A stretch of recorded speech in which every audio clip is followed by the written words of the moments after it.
The sun rose slow and steady over the dry plains of New Mexico, burning the night's chill off the earth. On the edge of the valley, a lone ranch stood, fences weathered, windmill creaking, and a man named Jacob Cole moving through the dawn light like a ghost who never stopped working. Folks in town called him the man who didn't need anyone.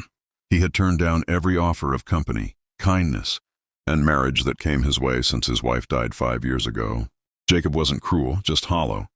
He had built his fences high, both around his land and his heart. Every woman who came near saw only the shadow of the man he once was, a strong, silent rancher who smiled with his eyes once, but now only worked till sunset and slept with his boots on. That was the way Jacob liked it. Or so he thought.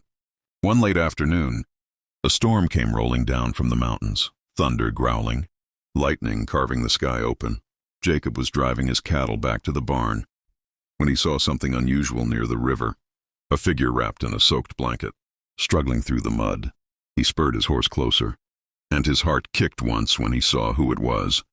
A woman, barefoot and shivering, holding a small child against her chest. Her dark hair was plastered to her face, her eyes sharp with pain and pride. "We'll be gone by morning," she said before he could ask a thing. "I just need somewhere dry for the night." Jacob hesitated. He wasn't used to visitors, much less an Apache woman and her child. The townsfolk wouldn't have treated her kindly, that he knew. But the wind howled and the child coughed, so Jacob nodded. "You can stay in the barn," he said quietly. That night, as rain battered the roof, Jacob couldn't sleep. Through the boards, he could hear the soft hum of her voice singing to the little one, a song that sounded like wind over stones, sorrow and strength woven together. It stirred something long dead inside him. He told himself it was just pity. But when dawn came, and he saw her feeding her son, with the same fierce gentleness that his late wife once showed their lost child, Jacob felt something shift. Her name was Nayeli. Her husband had been killed 2 winters ago, and her tribe forced to move north. She had walked for days with her boy, seeking a place to start again. Jacob watched her work that morning, fixing the barn gate, helping feed the horses like she'd always belonged there. "You don't owe me anything," he said gruffly, but she just smiled. "Where I come from, we work for what we're given." That smile stayed with him all day, echoing louder than the clanging of tools or the beat of hooves. By evening, the storm had passed, but she didn't leave. "We'll go when the boy's strong enough," she told him. Jacob nodded, pretending he didn't care. But every night she sang by the fire, and every morning he found himself looking for her, a shadow against the sunrise, brushing her son's hair or carrying water with quiet grace. One night she caught him watching. Her eyes met his, not shy, not bold, just knowing. "You've turned down every woman in this town," she said softly. "Why?" Jacob looked at her then, really looked. "Because none of them meant it," he said. "They wanted my land, my name, not the man." Nayeli smiled faintly. "Maybe you were looking for shelter too," she murmured. "Not a wife." Those words hit him harder than any storm. He didn't answer, but as she stood and walked back into the dark, Jacob realized, for the first time in years, he wanted her to stay. If you're enjoying this heartfelt cowboy story, don't forget to subscribe to the channel and turn on the bell icon so you never miss the next chapter of love, loss, and redemption in the Wild West. Weeks passed, and Nayeli became part of the land itself. Her laughter softened the wind, her songs filled the silences Jacob once cherished. The boy Kai followed Jacob everywhere, asking about horses and tools, calling him Sir one day and Pa the next. The name struck Jacob like a hammer, not because it hurt, but because it felt right. Still he fought it. Every time his heart reached out, his mind pulled back. "She'll leave," he told himself. "They always do." One cold morning, Nayeli told him they'd be leaving by the next full moon.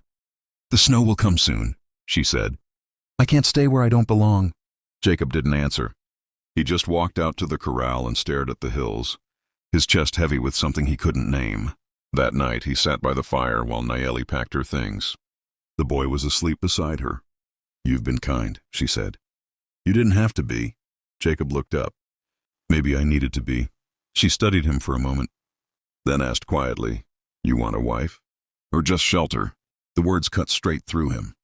All the walls he'd built, all the excuses, gone. He stood, hands trembling slightly. "I want you," he said simply. "Not for the chores, not for the company. for the way you make this house feel like home again." For the first time, Nayeli's eyes softened with something he hadn't seen before. Hope. "Then stop hiding," she whispered. That night, for the first time since his wife's death, Jacob lit a second candle by the window, an old custom for new beginnings. The next morning, the town saw something they'd never seen before. Jacob Cole riding into Dry Creek with an Apache woman and her boy beside him. Some stared, some whispered, but Jacob didn't care. When a man finds peace after years of silence, the world's opinion means nothing. Life didn't change overnight. It changed with slow, honest work. Nayeli turned the cold ranch into a home, herbs drying by the window, laughter echoing where once there was only the sound of wind.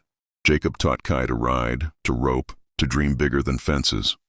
And every night, when the sun melted into the horizon, he'd find Nayeli watching it too, hand in his, eyes full of calm fire.